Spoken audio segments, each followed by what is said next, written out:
कल आप लोगों को ध्यान हो तो आप सभी लोगों ने बहुत अच्छी मेहनत करके अपनी अपनी कॉपी में खूब सारे गोले बनाए थे, है ना। वो गोले नहीं थे, वो द्वीप और समुद्र थे, है ना। तो द्वीप और समुद्र को अब आप बहुत अच्छे से ध्यान से सुनते हुए, क्योंकि अब जो वर्णन हम पढ़ रहे हैं ये बहुत सुंदर वर्णन है, बहुत अच्छा वर्णन है। सुदर्शन मेरु सबसे पहले हमने बनाया था जम्बू द्वीप, ठीक है ना। वो जम्बू द्वीप कितना है, कितना है जम्बू द्वीप, लिखिए उसमें 1,00,000 योजन, उसमें लिख लीजिए जम्बू द्वीप 1,00,000 योजन। बहुत ध्यान से सुनिए, विषय थोड़ा सा महत्वपूर्ण है। जम्बू द्वीप जो है वह है 1,00,000 योजन।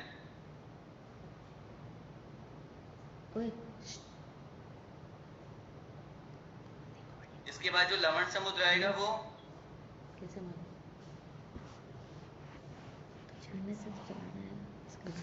स्क्रीन चलने लगी। उसके बाद जो लवण समुद्र आएगा वह कितना होगा, 2,00,000 योजन। 2। अब ध्यान से देखिए, इधर बीच में हमने गोलाकार बनाया था, तो गोलाकार तो हुआ 1,00,000 योजन। अब इस जम्बू द्वीप के बाद के जितने भी द्वीप समुद्र वो कैसे हैं, चूड़ी के आकार के, ऐसा ऐसा गोल चल रहा है ना सब में, वो तो इतना सा जो हिस्सा ना ये 2,00,000 योजन का है, ये इतना सा हिस्सा 2,00,000 का। और आगे डबल डबल करते जाइए। दूसरे द्वीप का विस्तार जिसका नाम है कालो धात के खंड द्वीप, उसका विस्तार कितना है, धात के खंड का विस्तार कितना होगा, बोलिए 4,00,000। डबल डबल बनाते जाइए। द्विर द्विर विष्कंभा पूर्व पूर्व परिक्षेपणों बलिया कृते, ऐसा आचार्य उमा स्वामी महाराज ने तत्वार सूत्र जी में सूत्र लिखा है। 1 2 लिखते जाइए, जो आपने गोले बनाए 1 2 4 8 16 32 64 64।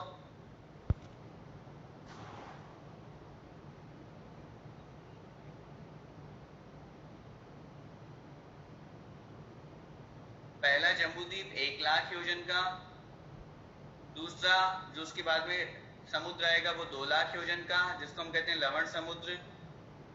तीसरा द्वीप जो है वह कौन सा, दूसरा द्वीप जो है फिर कौन सा, धात के खंड द्वीप, वो 4,00,000 योजन का।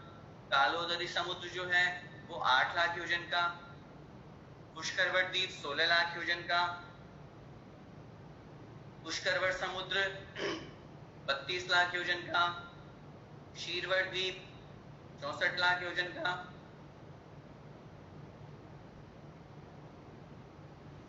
फिर से 1 2 लगाते जाइए आप, 1 2 4 8 16 32 64 128 256 512 1,024, ठीक है। फिर उसके बाद में 2,048, 1,024 का डबल 2,048। फिर आ गए हम 4,096, ठीक है ना।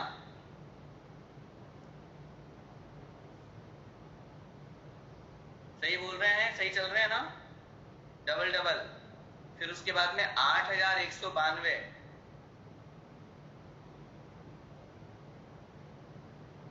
ठीक है। अब इसके बाद में डबल करो फिर से, कितना आएगा, 16384, 16384 डबल कर दीजिए। थोड़ा सा मैथमेटिक्स से माइंड लगाइए, अपनी पुराने दिन याद कीजिए।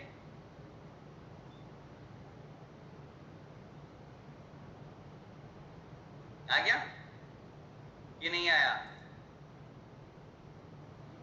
अब ध्यान से देखिएगा, पहला द्वीप जम्बू द्वीप है ना, जम्बू द्वीप कितना, 1,00,000 योजन विस्तार वाला।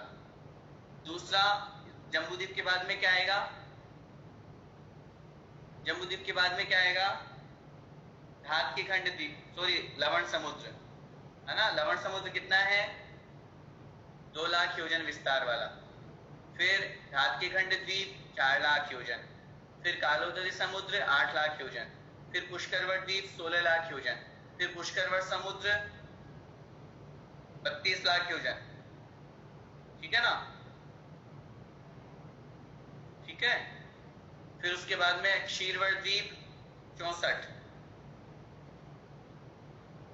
सो घृतवट द्वीप चौथे नंबर का। फिर घृतवट समुद्र 128। फिर 5वें द्वीप का नाम, एक काम करें आप, एक के ऊपर लिख दे, कहीं निशान बना दे डी, द्वीप का डी। जहां आपने संख्या लिखी ना 1 2, तो 2 नंबर पे सागर आएगा। इससे जल्दी समझ में आ जाएगा आपको कि 8वें द्वीप में कहां पहुंच रहे हैं अपन। 1 नंबर जहां पर है पहला जम्बू द्वीप जो है, उस पे लिख दे डी, द्वीप का डी बना दीजिए, लिख लीजिए। ऐसे सिर मत हिलाइए, लिखिए ताकि समझ में आएगा। फिर 2, इससे डबल जो बाद में आएगा, इस पे ये सागर है, समुद्र, तो वहां लिख लीजिए एस, समुद्र का एस। फिर आगे सेकेंड नंबर पे फिर डी, द्वीप, फिर समुद्र, फिर द्वीप, फिर समुद्र, फिर द्वीप, फिर समुद्र, ऐसा लिखिए। अब काउंट कीजिए कि 8192 जहां तक हम पहुंचे थे, ठीक है ना। 8192 तक 7 द्वीप और 7 समुद्र हो गए कि नहीं? काउंट करें, हो गए? सबके हो गए। अब 8वें नंबर पे कौन सा द्वीप आएगा? नंदीश्वर द्वीप, ठीक है ना। उस नंदीश्वर द्वीप के लिए हमने क्या लिखा? 163 लाख, तो सबके साथ में लगना ही लगना है, तो उसके आगे लिख दीजिए लाख। अब थोड़ा सा जरा नक्शे की तरफ नजर घुमाइए।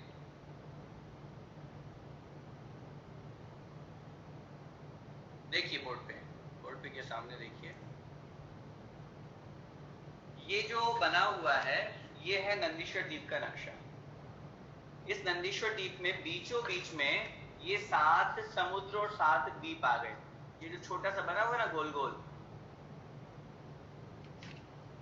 ये लिखा हुआ है 7 द्वीप और 7 समुद्र। ये द्वीप बीच में 7 समुद्र और 7 द्वीप, ठीक है, यहां तक। तो यहां तक का जो परिमाण हो गया वो इसमें नहीं लिखा, उससे अपने को मतलब भी नहीं है। अभी अपन पढ़ रहे हैं 8वां द्वीप नंदीश्वर द्वीप, ठीक है।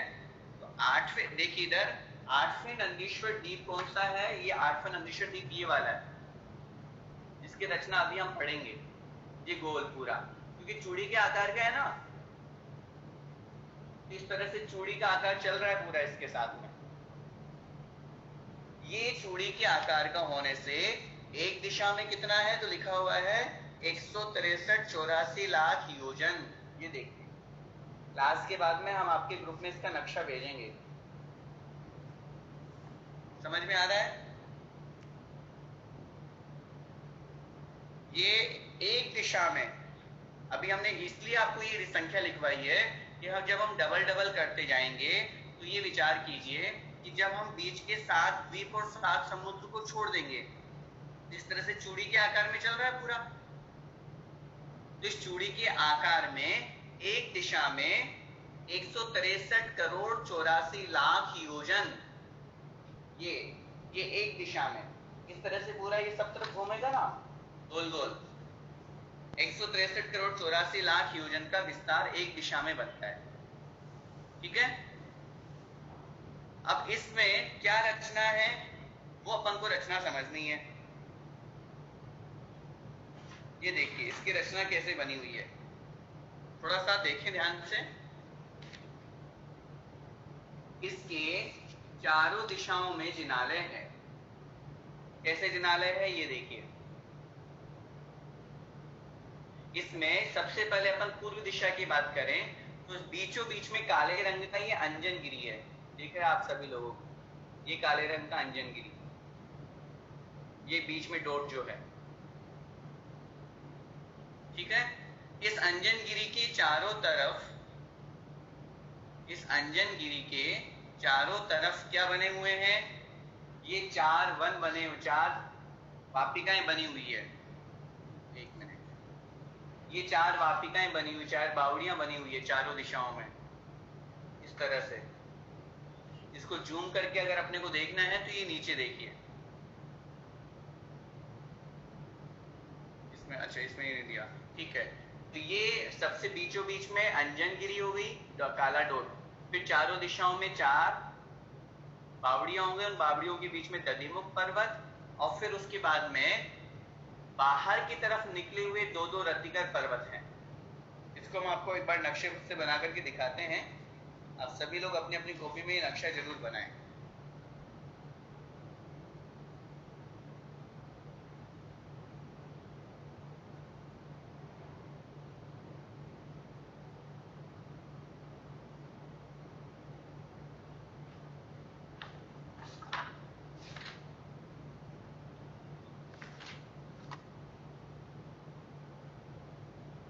सबसे पहले तो बीच में हमने ये 7 द्वीप और 7 समुद्र इसमें इस गोले में निकाल दिए।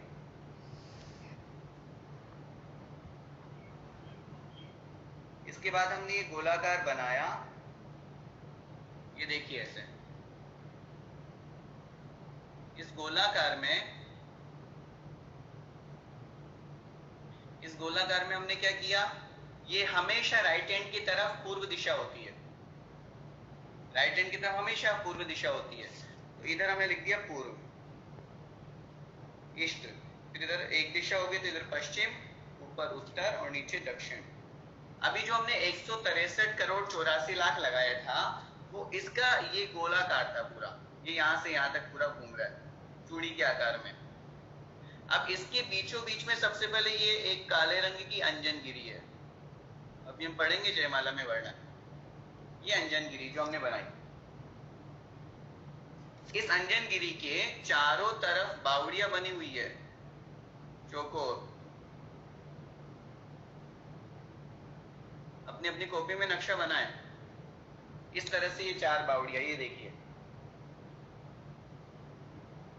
बीच में अंजनगिरी, अंजनगिरी के चारों तरफ 4 बावड़ियां, बावड़ियां मतलब पानी, जिसमें पानी भरा है।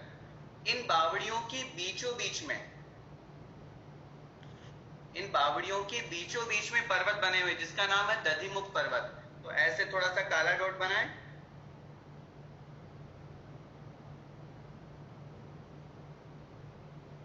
ये देखिए ऐसे। इन बावड़ियों के बीचों बीच में हमने ये 4 पर्वत बना दिए, 4 डॉट बना दिए, ठीक है। इसके बाद में ये हो गए दधिमुख। अब हमें बनाना है रतिकर। तो इन बावड़ियों के, ध्यान से सुने,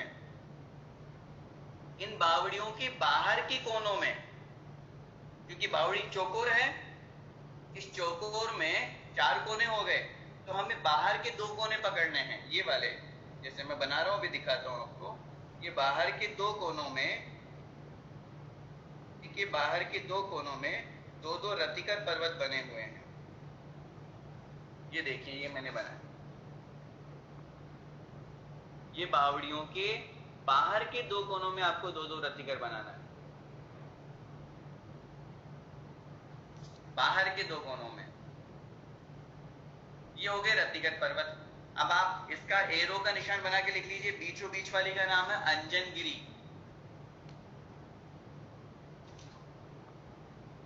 बीच वाली का नाम है अंजनगिरी। उसके बाद में बावड़ी के बीच में जो है उसका नाम क्या है, दधिमुख पर्वत। बावड़ी के बीच में जो है उसका नाम क्या है, दधिमुख पर्वत। तो उसका एरो का निशान बना के लिख लीजिए दधिमुख।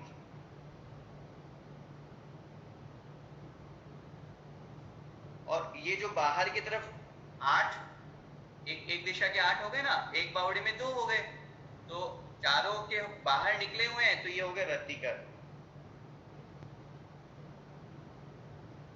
ये देखिए, बीचों बीच वाले का नाम अंजनगिरी। इसके बाद में जो चारों तरफ बना हुआ है बावड़ियों के बीच में, वो दधिमुख पर्वत।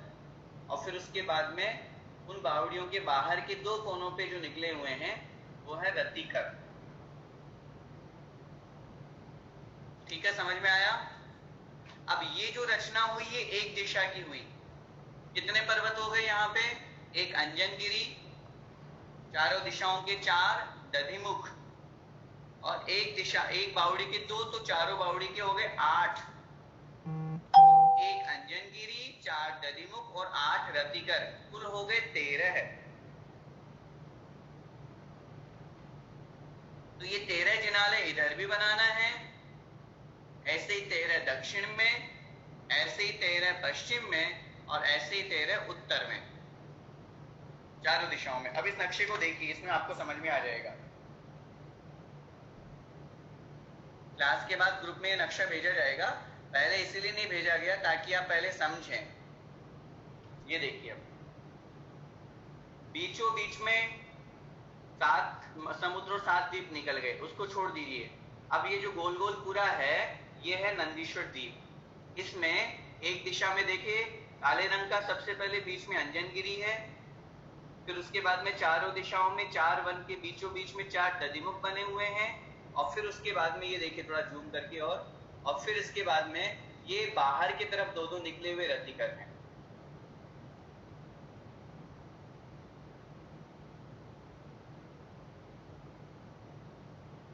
ठीक है, तो जैसे एक दिशा में 13 जिनाले होते हैं, तो पूरे चारों दिशाओं में 52 जिनाले इस तरह से बन जाते हैं। ये 52 जिनाले हैं जिनकी हम चर्चा कर रहे हैं, और जो हमने पूजा हम पढ़ रहे हैं, और उसमें प्रत्येक में हम ये समझ रहे हैं कि 52 जिनाले इस तरह है, और 52 जिनालों में जो जिन प्रतिमाएं होती हैं उनकी मैं पूजा करता हूँ। ठीक है, अब आइए हम जयमाला पढ़ते हैं। जयमाला में हमें और विषय समझ में आ जाएगा। निकाल लीजिए। कार्तिक फागुन षाढ़ के अंत 8 दिन माही, नंदीश्वर सुर जात है, हम पूजे ठाई। हम ये जो नंदीश्वर द्वीप पे पूजा करते हैं, ये कब आती है? ये पूजा 28 में है ना, अष्टानिका में। इसलिए यहाँ पे कार्तिक फागुन षाढ़ के, कार्तिक मतलब कार्तिक माह, फागुन मतलब फाल्गुन, और षाढ़ मतलब आषाढ़। कार्तिक, फाल्गुन और आषाढ़ महीने के अंत 8 दिन माही, अंत के 8 दिनों में। अंत के 8 दिन कौन से लगाएंगे? बोलिए। किसी भी महीने में पहले कौन सा पक्ष आता है? पहले कृष्ण पक्ष आता है, फिर शुक्ल पक्ष आता है। तो शुक्ल पक्ष के अपेक्षा से अंत के 8 दिन लगाएंगे, तो कब से प्रारंभ होंगे? अष्टमी से, है ना भाई। देखो महीना है पूरा, फॉर एग्जाम्पल कार्तिक का महीना। अब कार्तिक का महीना कृष्णावधि एकम से शुरू हुआ, कार्तिक कृष्णा एकम से शुरू हुआ, तो पूरे कृष्ण पक्ष के 15 दिन निकल गए। अब शुक्ल पक्ष के 15 दिन के बाद में शुक्ल पक्ष का एकम शुरू हुआ, तो 1 से लेकर के 7 दिन और निकल गए, 22 दिन। अब बचे 8 दिन। तो शुक्ल पक्ष की अष्टमी से लेकर के पूर्णिमा तक, लिख लीजिए कॉपी में, शुक्ल पक्ष की अष्टमी से लेकर पूर्णिमा तक, ये जो है ये क्या कहलाते हैं? ये अष्टानिका पर्व कहलाते हैं। ये दिन इन्हीं दिनों में आते हैं, ये शाश्वत है, ये आगे पीछे कभी नहीं होते। बाकी और दिन तो आगे पीछे हो सकते हैं, लेकिन ये आगे पीछे कभी नहीं होते, इनका फिक्स है।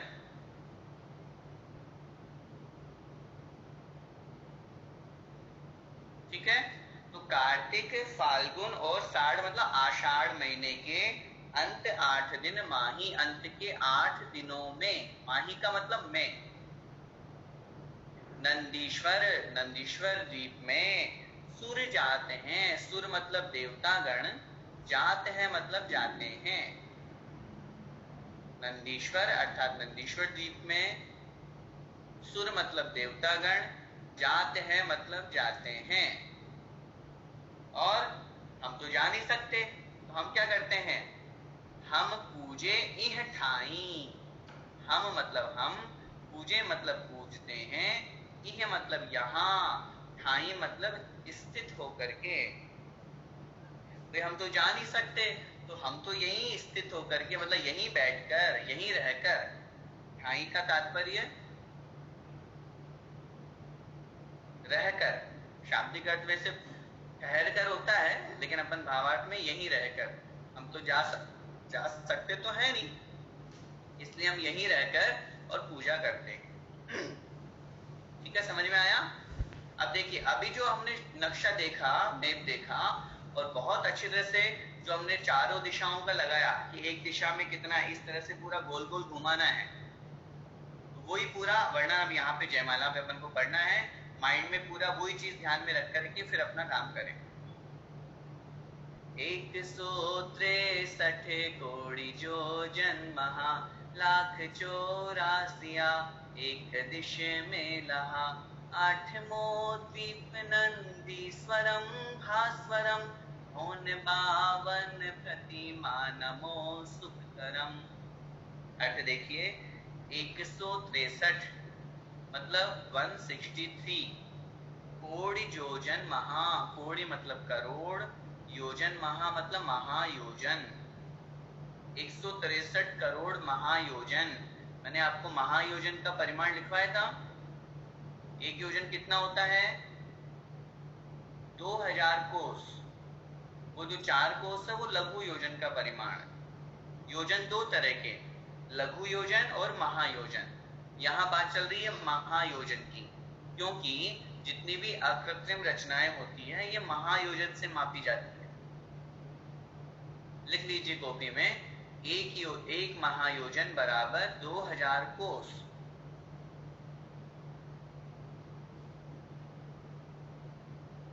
ठीक है, समझ में आया? तो ये कितना है, फिर आगे और कहें, अब इतना ही नहीं है, लाख 84, लाख मतलब लाख, 84 मतलब 84 लाख, मतलब कुल हो गया 163 करोड़ 84 लाख महायोजन। महायोजन को, महायोजन बार बार बोलने की आवश्यकता नहीं है, योजन ही बोलेंगे। 163 करोड़ 84 लाख योजन, एक दिश में लहा, एक दिशा में है। ये देखिए कैसे एक दिशा में, अभी हमने जो बताया था आपको, ये एक दिशा में, ये यहां से यहां तक कहीं से भी लगा लीजिए, ये एक दिशा में सब तरफ एक 163 करोड़ 84 लाख निकलेगा, सब तरफ से पूरा पूरा इतना। देखो इधर देखिए, पूरा इतना 163 करोड़ नहीं है, कहीं आप पूरा यहां से यहां तक लगा दें, मात्र इधर से इधर तक 7 द्वीप और 7 समुद्र को छोड़ करके जो मात्र एक चूड़ी के आकार का जो बनेगा वो 163 करोड़ 84 लाख है। क्या है? 8वां द्वीप, 8वां मतलब 8वें नंबर का, द्वीप मतलब द्वीप है, जो कि क्या है? नंदीश्वरम, नंदीश्वर है, भास्वरम मतलब कहा गया है। 8वां द्वीप नंदीश्वरम भास्वरम, 8वां जो नंदीश्वर द्वीप है वो भास्वरम मतलब कहा गया है। 3 लाइन का अर्थ क्या हुआ? 163 करोड़ 84 लाख योजन एक दिशा में है। क्या है? 8वां नंदीश्वर द्वीप कहा गया है। कैसा है ये? वहां क्या है? भौन 52, भौन, भौन का मतलब होता है भवन, भवन का मतलब भवन है, भवन मतलब जिनालय। ठीक है, जिनालय कितने हैं? 52, 52 मतलब 52, एक दिशा में 13। अभी हमने एक दिशा के लगाए थे ना, तो ऐसे चारों दिशाओं में लगाना, 13 13 13 13। और भवन 52 अर्थात 52 भवन है, 52 जिनालय हैं, और उनमें जो प्रतिमाएं हैं, नमो नमस्कार करता हूं, सुख करम, ये प्रतिमाएं, ये जिनालय कैसे हैं? सुख करम, सुख को करने वाले हैं, सुख देने वाले हैं। समझ में आ गया? नहीं आया अभी? एक दिशा में 163 करोड़ 84 लाख है। ये आठवां जो नंदीश्वर द्वीप है उसकी ये पूरा विस्तार हुआ, पूरा गोल इस तरह से। इसमें क्या है, 52 भवन है, 52 प्रतिमा, 52 जिनालय है, और उन जिनालयों में जो प्रतिमाएं हैं उनको मैं नमो अर्थात नमस्कार करता हूँ। जो प्रतिमाएं कैसी है, सुख करम, सुख को देने वाली हैं, सुख करने वाली। ठीक है, अब आगे देखिए, एक एक चार दिशी चार चार दिशी चार अंजन गिरी राजी, सहस 84 एक दिशि छाजही, ढोल समय गोल ऊपर तले सुंदरम, औन 52 प्रतिमा नमो सुंदरम। अब देखिए, अब हम रचना जो हमने पढ़ी ना, जो बनाई थी, वही रचना यहाँ पे है। देखिए ध्यान से, एक चार दिशी चार अंजन गिरी राजई, अपनी अपनी कॉपी में बनाइए।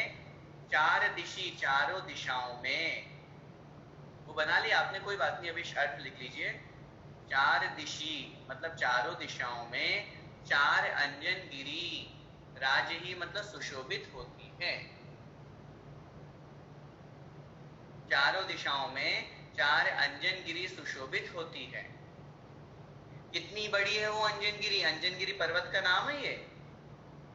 गिरी मतलब पर्वत। कितने ऊंचे हैं, कितनी ऊंचाई वाले, कितने बड़े हैं? तो बता रहे हैं सहस 84, सहस मतलब हजार, 84 मतलब 84, 84, 84,000। एक दिशि छाजही, एक दिशा में छाजही मतलब कहा गया है या सुशोभित होता है। एक दिशा छाजही, एक दिशा में सुशोभित होता है। क्या मतलब हुआ?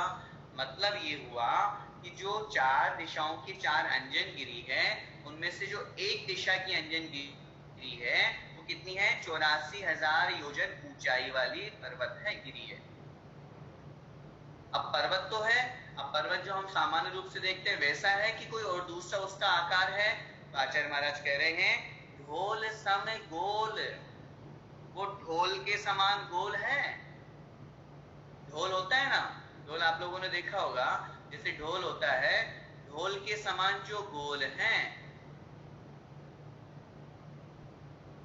ढोल सम गोल अर्थात ढोल के समान जो गोल कहा गया है। ऊपर तले सुंदरम, ऊपर के तल से, ऊपर जो तल रूप में है। अब अपन अपने यहाँ पे जो पर्वत देखते हैं वो तो ऊपर इस तरह से शिखर रूप में बने हुए होते हैं, है ना, वो वैसे नहीं है। इसलिए यहाँ पे कहा ढोल के समान जो गोल है और ऊपर से फ्लैट है, ऊपर के तल से जो सुंदर हैं, ऐसे 52 प्रतिमा नमो सुख करम। अब कैसे है, एक बार थोड़ी सी नजर डालिए इस तरफ, ये एक जूम करके इस नक्शे को अपन को देखना। ये जो काले रंग का, ये एक सिंगल, ये केवल ये वाला, ये देखो ढोल के समान गोल बना हुआ है, और ऊपर ये जो बना हुआ है ये मंदिर टाइप का बना हुआ है। ये ऐसे अंजन गिरी है, मुख्य चार। इस अंजन गिरी के ये कितना है, ये 84,000 योजन है, ये इसकी ऊंचाई, ये 84,000। 84, ध्यान से, 84,000 ऐसे ऊंचा और 84,000 चौड़ा। लंबाई चौड़ाई दोनों बराबर हैं, और ढोल के समान गोल है, और ऊपर से फ्लैट है, तो ऊपर ये मंदिर का थोड़ा सा चित्र बना लिया, किस तरह से जिनालय बना हुआ है, ढोल के समान गोल। तो ये चारों दिशाओं में चार हो गए।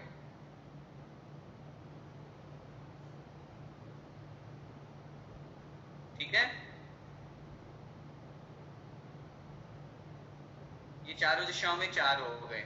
अब इसके बाद में आगे बढ़ते हैं। एक एक चार दिशी चार शुभ बावरी, एक एक लाख जो जन अमल जल भरी, चहु दिशा चार वन लाख जो जनवरम, औन 52 प्रतिमा नमो सुख करम। अब क्या कर रहे हैं, अब बता रहे हैं एक एक चार दिशी चार शुभ बावरी। अब एक एक दिशा को समझना है। ठीक है। एक देखो, एक एक एक एक करके चार दिशी, चारों दिशाओं में चार शुभ बावड़ी, बावड़ी का मतलब बावड़ियां, बावड़ी का मतलब बावड़ियां, वापिकाएं जिनको बोलते हैं वापिका, बावड़ी, वापिका। कितनी है ये? एक दिशा में कितनी हो गई? चार। हमने आपको बताया था चारों दिशाओं, मतलब एक जो अंजनगिरी है उसके चारों तरफ है। ये देखिए इधर,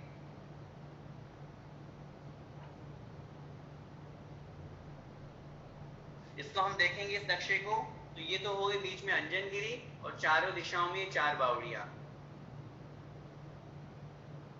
ठीक है। पानी से भरी हुई है, ये पानी भरा हुआ है इनमें। तो चार दिशी चार शुभ बावड़ी, चारों दिशाओं में चार शुभ बावड़ी, चार अच्छी अच्छी बावड़ी बनाई गई है। फिर कैसी है ये? एक एक लाख योजन अमल जल भरी, 1,00,000 योजन ऐसा और 1,00,000 योजन ऐसा, बिल्कुल स्क्वायर है। एक एक लाख योजन, एक एक लाख योजन बड़ी बावड़ियां हैं ये। योजन अमल जल भरी, अमल मतलब निर्मल जल से भरी हुई हैं।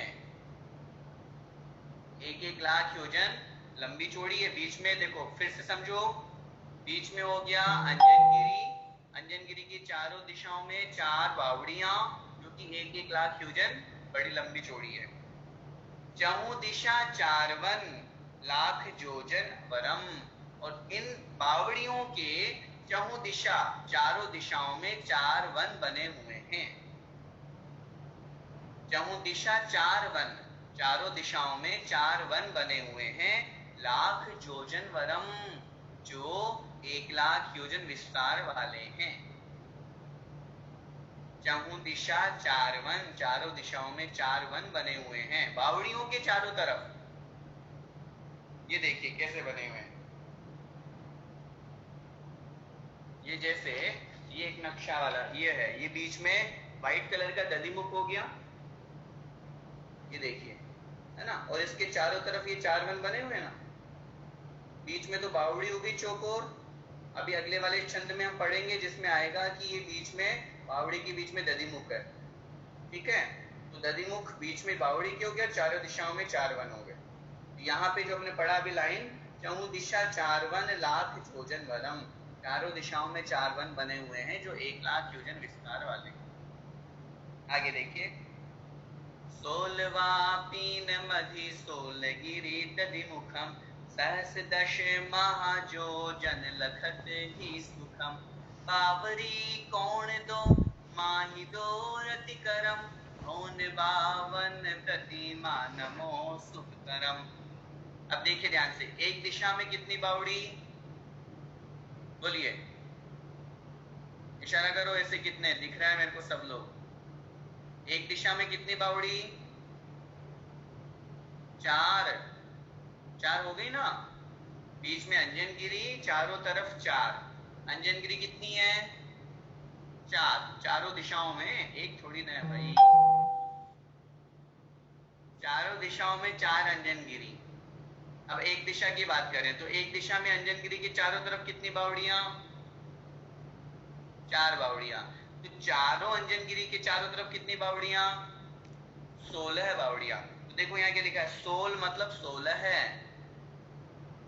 सोल मतलब 16 है। वापीन मधी, वापियों के मध्य में, सोल मतलब 16 है।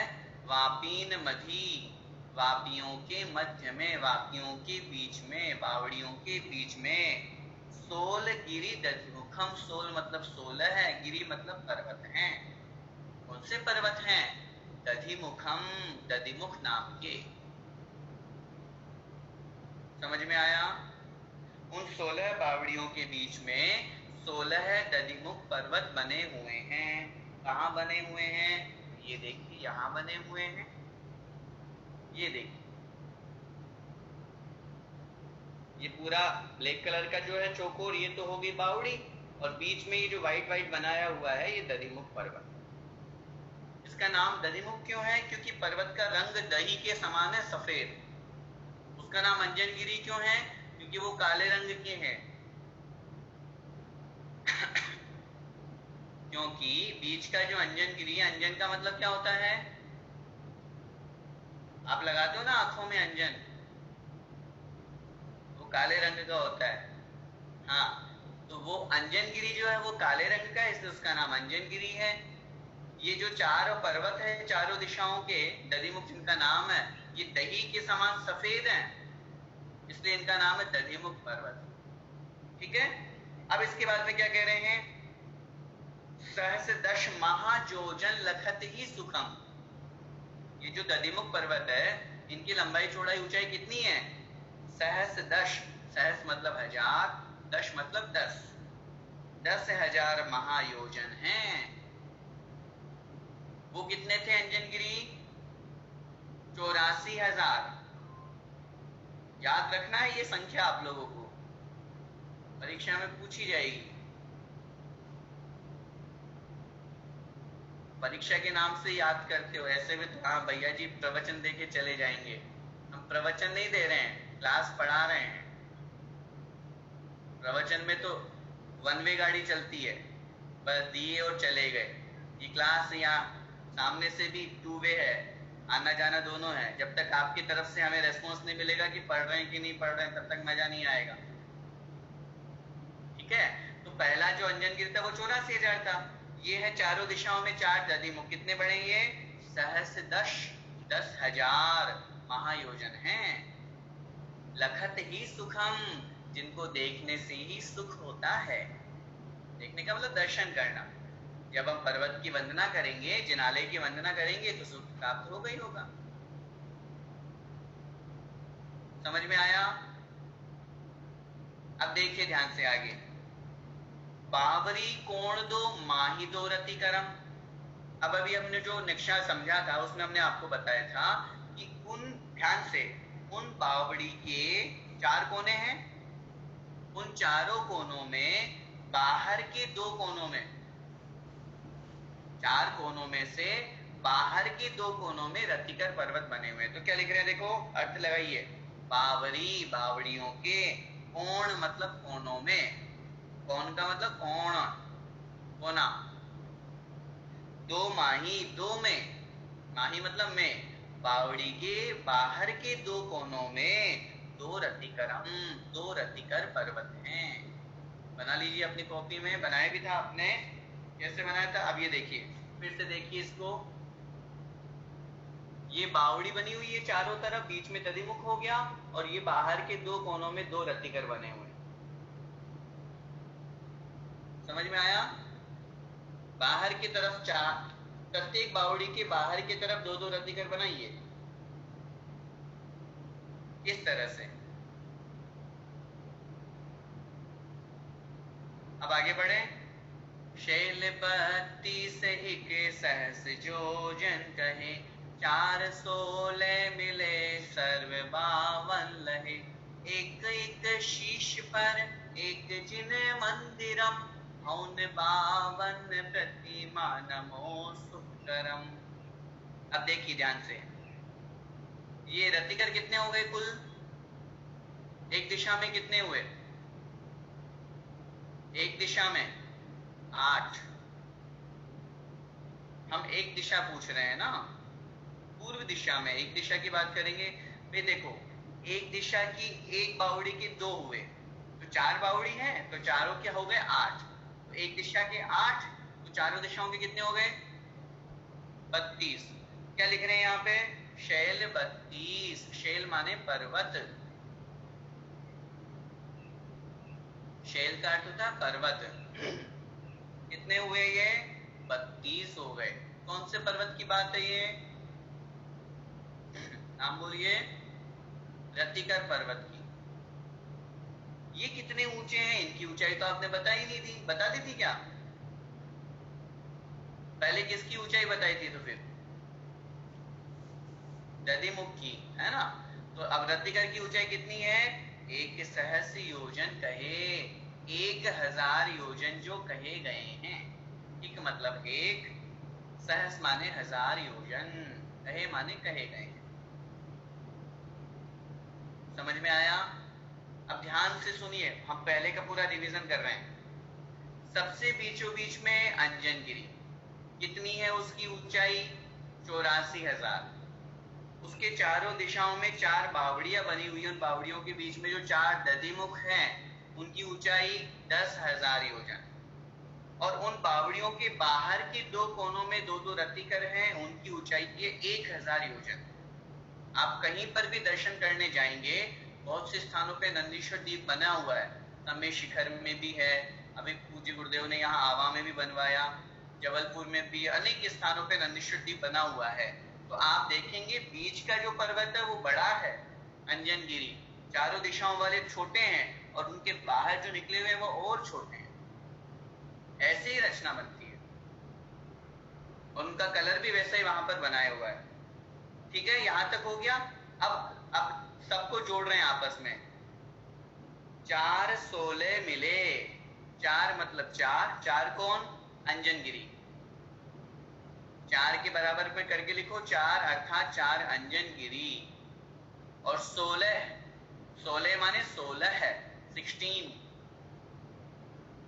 16 क्या बने थे बताइए? दधिमुख, है ना? तो 4 16 और 32 रतिकर इस लाइन में कही दिया ऊपर की लाइन में।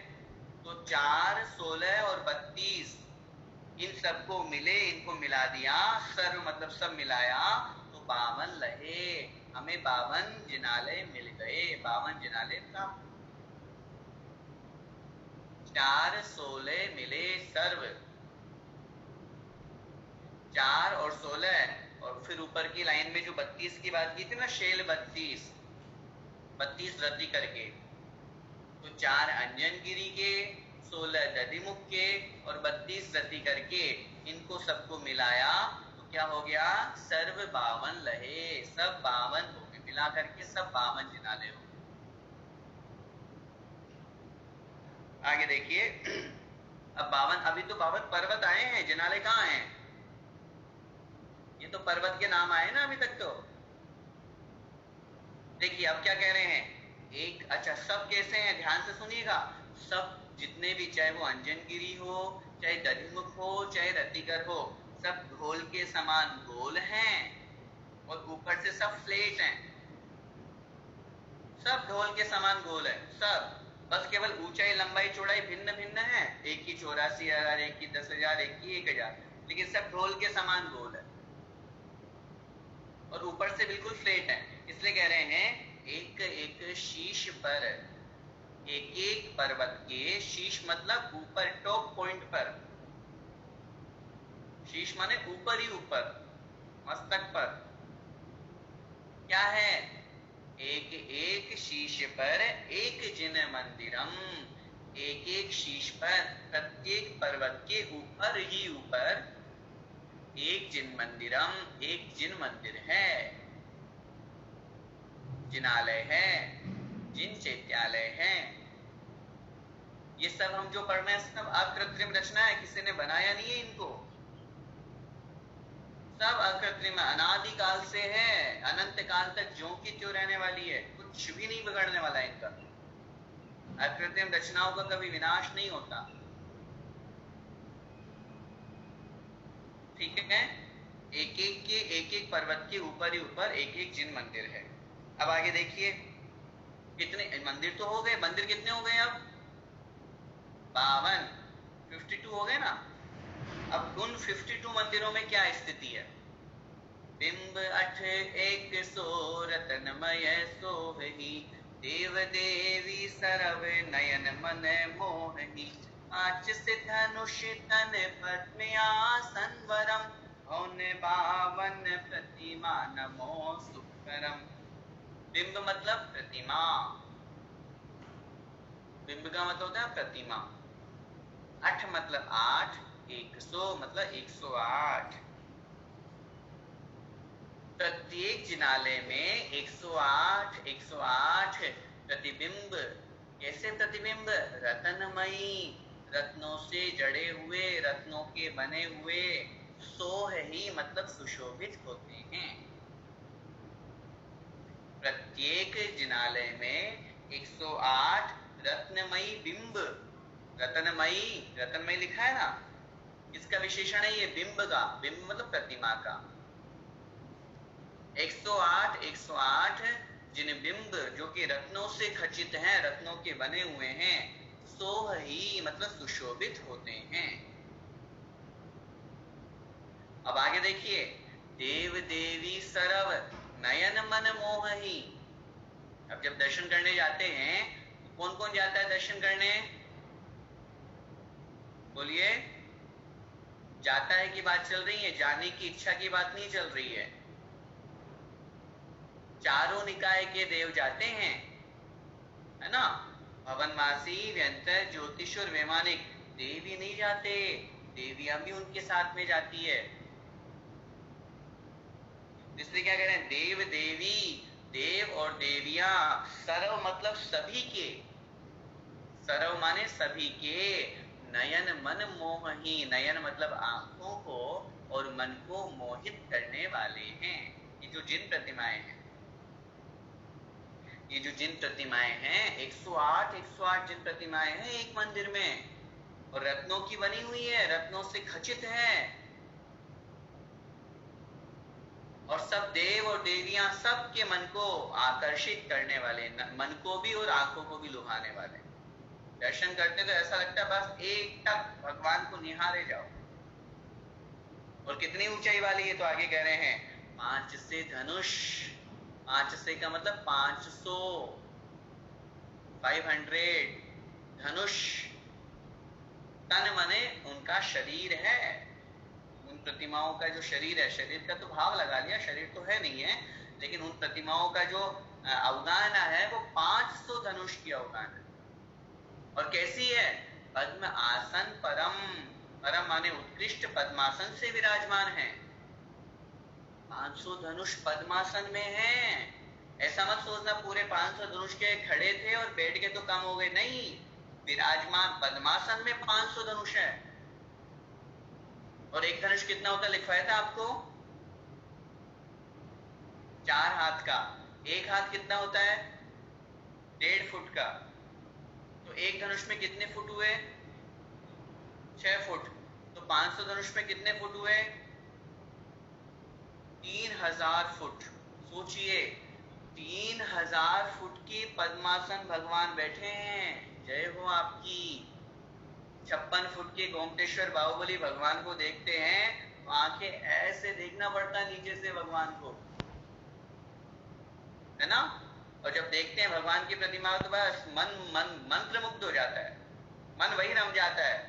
और कुंडलपुर के बड़े बाबा की प्रतिमा को देखो जो 15 फुट के हैं, बस देखते ही हटने का मन नहीं करता। भैया जब 15 फुट में और 56 फुट में ये हालत है हमारी, तो 3000 फुट में क्या होगा। और ऐसी सिंपल नहीं है, रत्नों की बनी हुई है। और आगे वर्णन तो पढ़ो अभी। और ऐसी एक प्रतिमा नहीं है, एक जिनालय में 108 है। और ऐसे 108 प्रतिमा वाला एक जिनालय नहीं है, 52 जिनालय है। ये भगवान, हम तो यही भावना बातें हैं, शीघ्रता से देव पर्याय प्राप्त करें और नंदीश्वर दीप में वंदना करने। मैं हमेशा जब भी ये वर्णन पढ़ता हूँ या कभी भी ये प्रसंग आता है, हमेशा मैं अपने जीवन में एक प्रार्थना भगवान से करता हूँ। प्रतिदिन हम भगवान के चरणों में एक भावना जरूर पाते हैं, भगवान इस पर्याय से मोक्ष तो होगा नहीं, हम भी जानते हैं। हम चाहते हैं कि हम धर्म कर्म करके, पुण्य संपदा प्राप्त करके और व्रत नियम संयम का पालन करते हुए देव पर्याय प्राप्त करें। और देव पर्याय में हमें भोगों में नहीं रमना। हम तो एक ही कामना करते हैं, भगवान हमने पढ़ा असंख्यात अकृत्रिम चैत्यालय, पूरे तीनों लोकों में पढ़ा था ना अपन ने। व्यंतरों की और ज्योतिषियों की तो असंख्यात है, और बाकी की संख्या दी हुई है, असंख्यात अकृत्रिम चैत्यालय। भगवान कुछ नहीं चाहिए, बस एक प्रार्थना है, एक कामना है, देव पर्याय प्राप्त करूं और वहां पहुंचते ही साथ प्रतिदिन एक एक अकृत्रिम चैत्यालय के दर्शन करने जाऊं। और खूब ठाट बाट से सुबह से लेकर के शाम तक, वहां रात तो होती नहीं है, पूरे 24 घंटे जिनालय के दर्शन पूजन में अपना पूरा जीवन व्यतीत करें।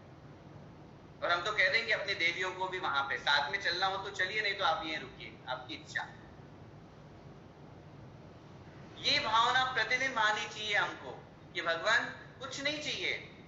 साक्षात भगवान के तीर्थंकरों के पंच कल्याणक वहां होते हैं विदेश क्षेत्रों में, बस कुछ नहीं चाहिए, मुझे भोगों में नहीं रमना, मुझे नहीं पड़ना इन चक्करों में। मैं तो बस प्रतिदिन आचार्य कुंद आचार्य ब्रह्मदेव सूरी महाराज ने बृहद द्रव्य संग्रह में बहुत अच्छा वर्णन किया। उन्होंने कहा सम्यक दृष्टि जीव क्या भावना पाता है, वो यही भावना पाता है भगवान में देव पर्याय को प्राप्त करके और साक्षात तीर्थंकरों के पंच कल्याणक भी जाऊं, अकृत्रिम चैत्यालयों के दर्शन करूं। उन्होंने वहां लिखा पूरे जीवन भर इस तरह से अपने सम्यक दर्शन को पुष्ट करते हुए वह जीव मनुष्य पर्याय को प्राप्त होता है, सम्यक दर्शन से विशुद्ध है, चारित्र को धारण करके मुनिवन के मोक्ष चला जाता है। यही तो चाहिए हमको, यही तो भावना बनाना और यही लक्ष्य बनाना है। इसलिए इतना अच्छा वर्णन अपने को पढ़ने में लग रहा है। अब आगे देखिए वो प्रतिमाएं जो है वो कितनी सुंदर है। लाल नख मुख नयन श्याम अरु श्वेत है, श्याम रंग भौह सिर केश छवि देते हैं, वचन बोलत मनो हसत कालु शरम, भौन पावन प्रतिमा नमो सुकरम। प्रतिमाएं कैसी हैं? लाल लाल नख मुख, जिनके नाखून और मुख कैसा है? लाल रंग का है। प्रतिमाएं सामान्य नहीं है, रत्नों की बनी हुई है, उन रत्नों में भी विशेष रत्न, इसलिए लाल रंग का जिनका नख है, नाखून, हाथों और पैरों के नाखून, और जो मुख है, शरीर है, जो कैसा है? लाल रंग का है। फिर आगे कह रहे हैं नयन, आंखें जो है श्याम अरु श्वेत हैं। श्याम मतलब काली, अरु मतलब और, श्वेत माने सफेद है, ब्लैक एंड व्हाइट, जैसे हमारी आपकी है ना। ये पूरा जो हिस्सा है वो सफेद रंग का और बीच का काला हिस्सा। आगे कह रहे हैं श्याम रंग भौं है, भौं मतलब ये आईब्रोज, ये श्याम रंग की मतलब कृष्ण वर्णी है, काले रंग की है। और सिर केश, सिर के जो केश हैं, मस्तक के जो केश है वो भी कैसे हैं? श्याम वर्णीय है, काले रंग के हैं। छवि देते हैं, बड़ी शोभा देते हैं, बड़े सुंदर लगते हैं। हे भगवान, आपका मुख और नख जो है वो लाल रंग का, आंखें सफेद एवं काले रंग की, और जो आईब्रोज हैं, आंखों के ऊपर की जो भौहें हैं, और जो सिर के केश हैं वो काले रंग के हैं, जो बड़े छवि को मतलब शोभा को देने वाले हैं। वचन बोलत मनो, मनो का मतलब मानो, ऐसा लगता है। वचन बोलत मतलब वचन बोलने वाली हो। अपन देखते हैं ना, कोई फोटो देखते हैं या कोई मूर्ति देखते हैं तो अपन अपने मुंह से एक कहावत चलती ना, अरे ऐसा लग रहा है जैसे ये बात करने वाली हो, बोल उठने वाली प्रतिमाएं। वचन बोलत मनो, मनो मतलब मानो, ऐसा लगता है कि प्रतिमाएं वचन बोलने वाली हो, बस बोलना ही बाकी रह गया, बस ऐसा लग रहा है बोलने ही वाली है थोड़ी देर में हमसे। कालुशरम, हसत कालुशरम, हसत मतलब मुस्कुराती हुई, स्माइलिंग फेस, ज्यादा भी स्माइल वाला नहीं कि दांत दिखने लगे, बहुत प्यारी सी स्माइल। हसत अर्थात हंसते हुए, कालुष हरम, कालुष मतलब पाप, हरम मतलब नष्ट करने वाली है, पाप को नाश करने वाली है। ठीक है, ऐसी सुंदर सुंदर प्रतिमा। देखो वर्णन में हमें इतना अच्छा लग रहा है, तो साक्षात दर्शन करेंगे तो भगवान इतना अच्छा लगेगा। आगे देखिए, कोटि शशि भानु दुति तेज छिप जाते हैं, महावैराग्य परिणाम ठहराते हैं, वयन नहीं कहे लखी होते सम्यक धर्म, मौन बावन प्रतिमा नमो सुखकरम। ठीक है, अर्थ देखिए, कोटि शशि भानु, वो जो प्रतिमाएं हैं उनमें तेज कितना है? कोटि मतलब करोड़ों, शशि मतलब चंद्रमा, कोटि मतलब करोड़ों, शशि मतलब चंद्रमा, और भानु मतलब,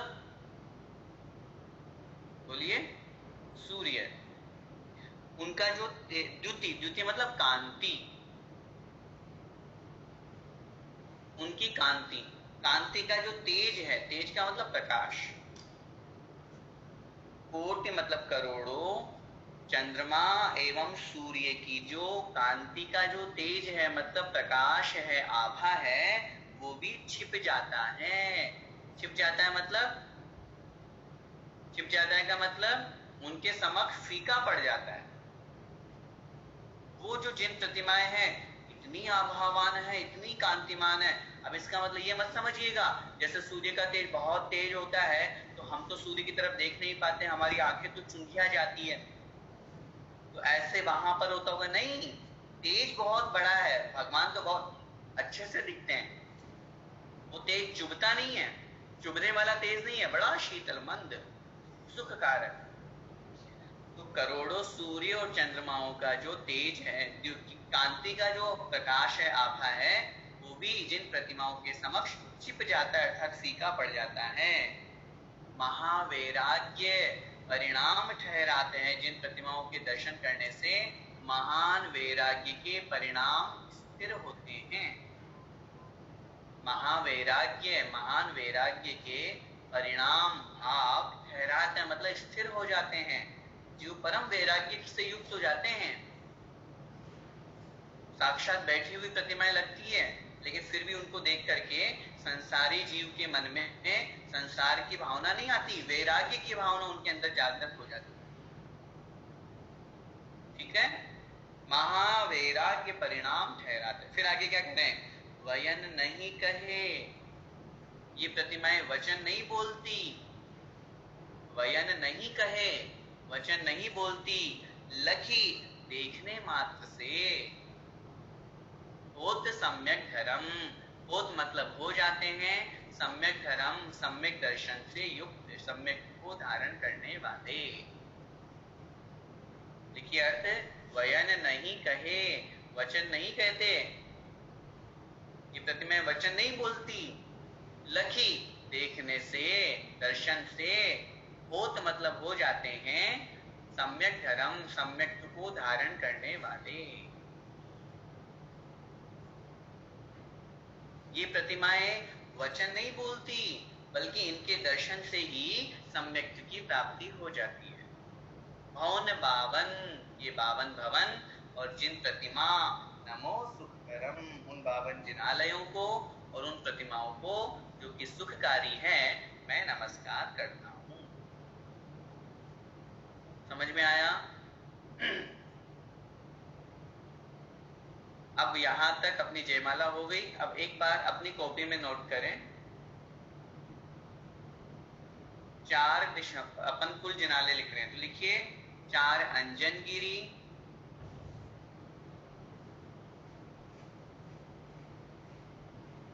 16 दधिमुख,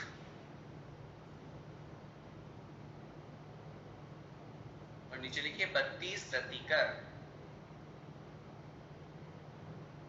कितने हो गए? 52। ठीक है ना? अब एक में, एक जिनालय में कितनी प्रतिमाएं हैं? बोलिए। 108। तो 52 को 108 से गुणा कीजिए। भाई एक जिनालय में 108 है और टोटल प्रतिमाओं की अगर हमको काउंटिंग चाहिए, कुल कितनी प्रतिमाएं हैं, कीजिए काउंटिंग, कितनी होगी टोटल? 52 को 108 से गुणा कीजिए, कितना आएगा? अपने हाथ की मेहनत, खुद की मेहनत होती है, ऐसे तो हम बोल देंगे, लेकिन फिर भी खुद भी तो बनाइए। 108 गुणित 52 या 52 गुणित 108 एक ही बात है। आ गया? 5616 है। ठीक है ना? यही आएगा ना, 5616। कितने जिन बिंब हैं वहां? अब एक महत्वपूर्ण बात और लिखिए, हमने अभी पढ़ा चारों दिशाओं में 13-13 जिनालय हैं। और एक चारों निकाय के देव वहां जाते हैं। और ध्यान से सुनिए, नंदीश्वर द्वीप में अष्टानिका पर्व के दिनों में पूरे चारों निकाय के देव वहां पहुंचते हैं और सब पूरे 24 घंटे भगवान की भक्ति करते हैं। आचार्यों ने शास्त्रों में लिखा है, फॉर एग्जाम्पल ध्यान से, पूर्व दिशा में भवनवासी, पूर्व दिशा में भवनवासी 6 घंटे, लिख लीजिए, पूर्व दिशा में भवनवासी 6 घंटे, दक्षिण में व्यंतर 6 घंटे, फिर आ जाएंगे पश्चिम में ज्योतिषी 6 घंटे, और उत्तर में वैमानिक देव 6 घंटे।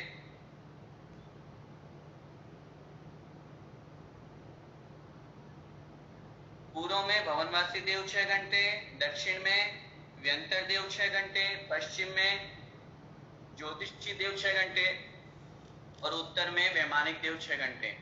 क्या मतलब हुआ? ध्यान से, 6-6 घंटे तक इन्होंने चारों दिशाओं में पूजा की अपने अपने स्थान पे। जैसे ही 6 घंटे पूरे होंगे, ध्यान से समझिए विषय को, जैसे ही 6 घंटे पूरे होंगे, पूर्व वाले भवनवासी दक्षिण में आ जाएंगे, दक्षिण के भवनवासी पश्चिम में आ जाएंगे, व्यंतर, पश्चिम के ज्योतिषी उत्तर में आ जाएंगे, और उत्तर के वैमानिक पूर्व में पहुंच जाएंगे। फिर 6 घंटे पूरे होंगे तो वो अगली दिशाओं में पहुंच जाएंगे।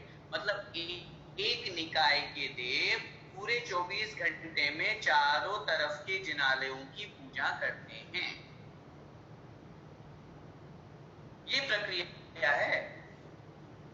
और पूरा लगातार 8 दिन तक लगातार वो भगवान की पूजा अर्चना करते,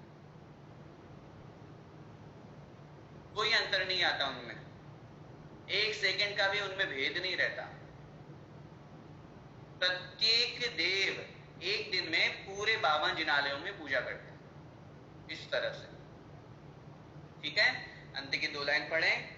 नंदीश्वर जिन धाम प्रतिमा महिमा को कहे, ज्ञानत लीनो नाम यही भगत शिव सुख करे।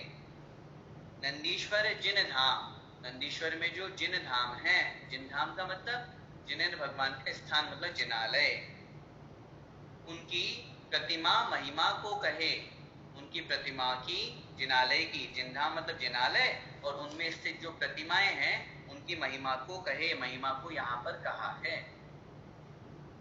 ज्ञानत राय जी जो इस पूजन के रचयिता है वो क्या कह रहे हैं?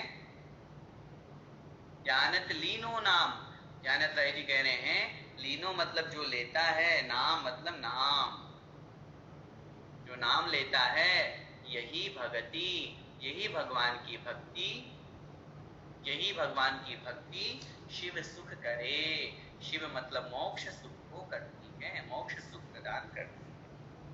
यही भगवान की भक्ति मोक्ष सुख प्रदान करती है। ठीक है, अब देखिए पूरी जयमाला का पूर्ण समझदार व्यक्ति कैसे चढ़ाएंगे, बहुत अच्छे से समझ के, जिसको वर्णन समझ में आ गया। लिखिए अपनी कॉपी में मंत्र पूरा डिटेल। ओम ह्रीम श्री,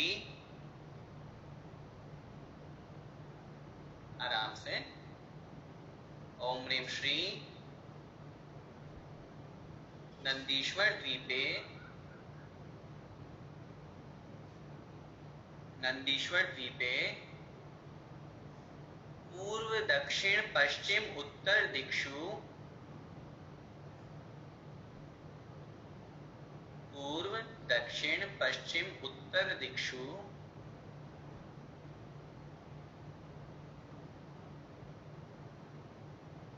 चार अंजनगिरी, कोमा 16 दधिमुख, कोमा 32 रतिकर पर्वत स्थिते,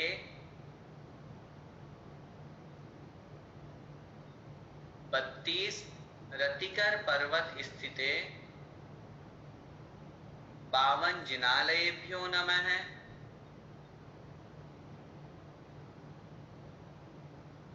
52 जिनालयेभ्यो नमः। आगे लिखिए, 52 जिनालयों में स्थित हाँ इसी साथ में इसकी आगे 52 जिनालयों में स्थित 5616 जिन बिंबिभ्यो नमः। 52 जिनालयों में स्थित 5616 जिन बिंबिभ्यो नमः अनर्घ पद प्राप्ते पूर्णार्घ्यम। ठीक है, इस तरह से हमारी नंदीश्वर द्वीप की पूजन भी पूरी हुई। मैप भी आपको समझ में आ गया, आपने बना लिया। ग्रुप में इस मैप का नक्शा भेज दिया जाएगा, आप वहां से बहुत अच्छे से देख करके अपनी कॉपी में भी नोट करें, बनाएं और अच्छी तरह से उस चीज